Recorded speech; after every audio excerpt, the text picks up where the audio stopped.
Hi YouTube, Coinpicker here. Today, Coinpicker Jr. and I went to our local flea market and we bought lots of stuff. Actually, we traded a lot today. We brought this 1930s Polish government workers pin to trade with our friend Mr. A at the flea market, and brought a few little bags of 5 Roman coins each, uncleaned Roman coins. See if we could trade with those as well. So, also, I brought some British pound coins. I think it was about nine pounds worth, as Mr. A's from England, and he goes back occasionally. So I thought maybe we could just trade with him, so he can spend it over there. So we bring the stuff over to Mr. A. Actually, before we get to his table, right at the front of the door, there was a person selling some knickknacks. And I asked him, "Oh, do you have any coins?" And he goes, "I do have one." And he pulls out this little box. And what's in the box is this little 1919 Canadian 10-cent coin. I think back then these were sterling, 92.5. So I go, yeah, I'd definitely be interested. And he goes, oh, $2. And okay, I had to haggle with him. I asked him, would you take $1? And he said, sure. So that was my first purchase of the day for $1, which is a pretty good price. I mean, silver alone, this is probably worth its silver value. But, it's probably worth a couple bucks, collector's value. And then I went to another stall. You see, we usually work one side of the flea market before we go to the other side. So the guy I bought that silver spoon from last week, the one that, the ones he thought was not silver, or the ones he thought was not silver, and the ones that he thought weren't silver were silver. Well, he had I guess this little pendant and this ring mixed in with his costume jewelry, just a little box full. So this little rocking chair pendant actually has some markings. So I'll just show you right over here. So it says STIR, so short for sterling 925.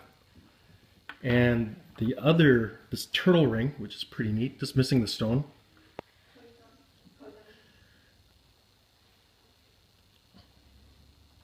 Just put it on the side here. It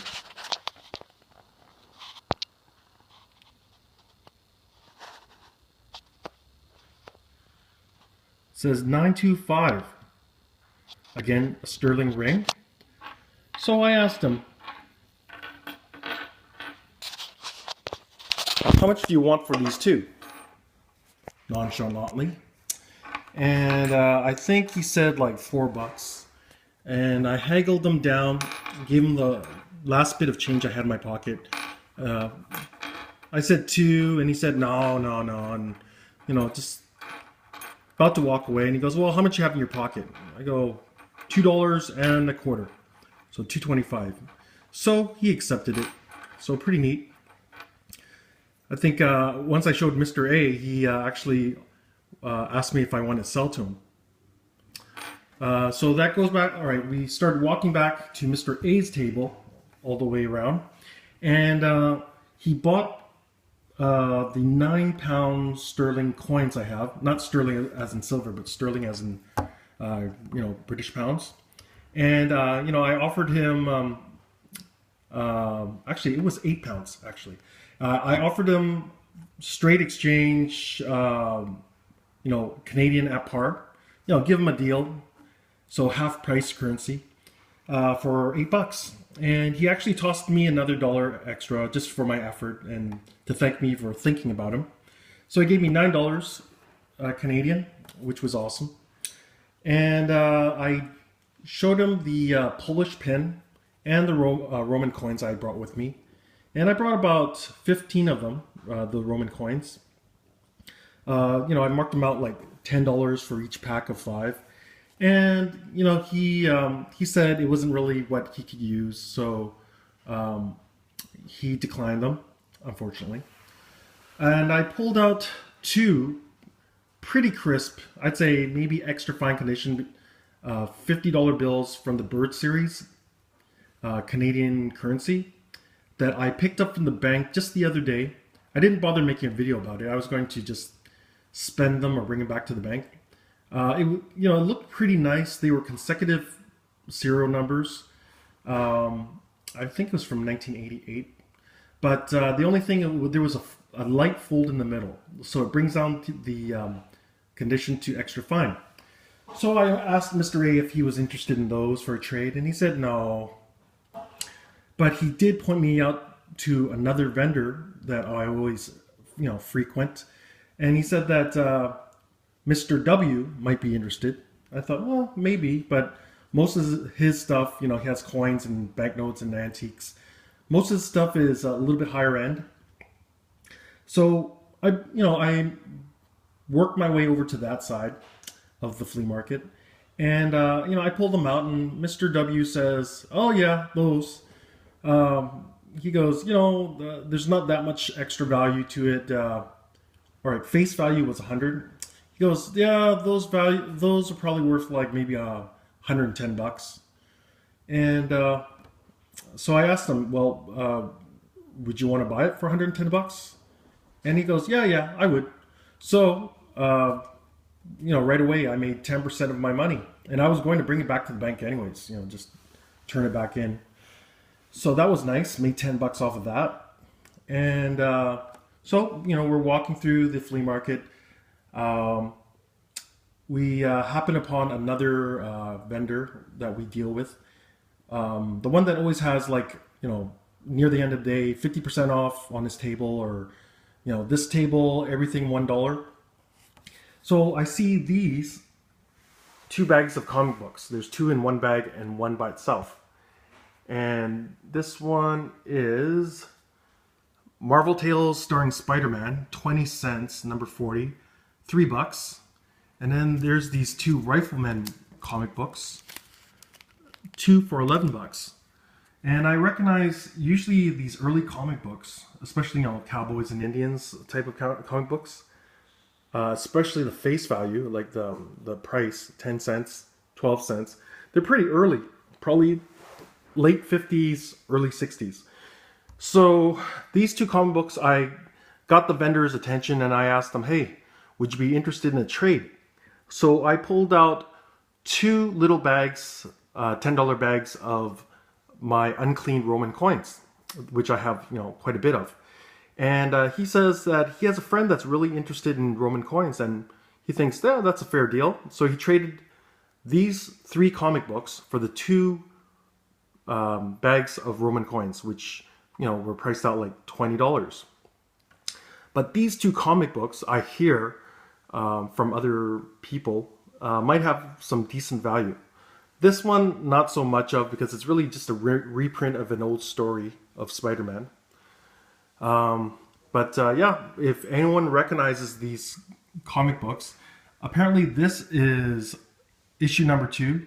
And this is issue number 14, but different printers or comic companies. But they're in fairly decent shape. Actually, the earlier one looks to be in better condition than the later one. This one right here. So pretty cool. And the person who got me into I guess picking these up, another vendor, he told me a while back that he picked up a similar comic book. Now this is months ago. He told me that he picked up a $8 comic book that was worth like $50, and it was something similar to this.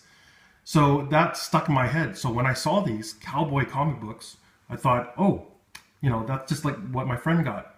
So when I showed him these, he sells comic books and coins at the flea market. He looked at it. He said, this one's so-so, but these 2, right away, he didn't tell me a value, but he said, which stall was that? And I should, walk around the flea market more often. Well, that's what he said. Basically, there's some good stuff. So these must be, pretty decent value. And then the same guy I got the comic books from, I saw this. It's a pepper shaker, part of a set. And on the bottom it says sterling. Let's just get this out. Sterling 925. Weighs about, when you calculate, it's like 60% of 1 ounce. Oops, it's about 20 grams of sterling. So it was, he had a price of $18 on it. This price right here. Asked him if he would sell for 10, and he said no, couldn't do that. So he sold it to me for 12 bucks, which I calculate out, it's basically silver spot value. So not bad for the silver value. And my last item, another vendor, I asked him if he would trade that. Remember that Polish pin from the 30s that my friend Mr. A declined? I asked him, would he be interested in that for trade credit? So I looked around, didn't really see anything I liked. He pulls this out, which I saw before, but he sort of put off to the side.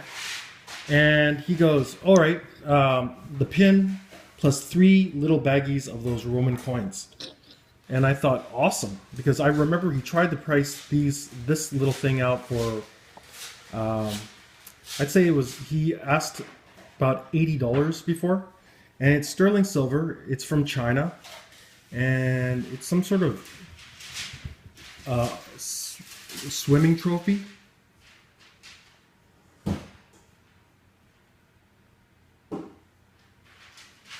See if I could focus. So first prize, 60 feet freestyle, annual swimming gala. Circle Sportif de Shanghai, 3rd September 1949. And on the bottom it says sterling. So pretty good of a trade. He had another one, but the other one was repaired on the bottom, resoldered.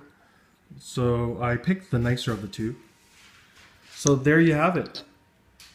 Didn't really spend anything. Most of it came out of the trades today. But I got all this from the flea market. Oops, not that. I bought that. Oh, and actually, one last thing. Where I got the comic books and that sterling silver, Coinpicker Jr. wanted to get a gift for his friend. And he spied this 1960 9% silver American Roosevelt dime, and it was priced at $2, and he was able to get it for $1. And that's it. I hope you enjoyed this video. Please rate, comment, and subscribe. Coinpicker out.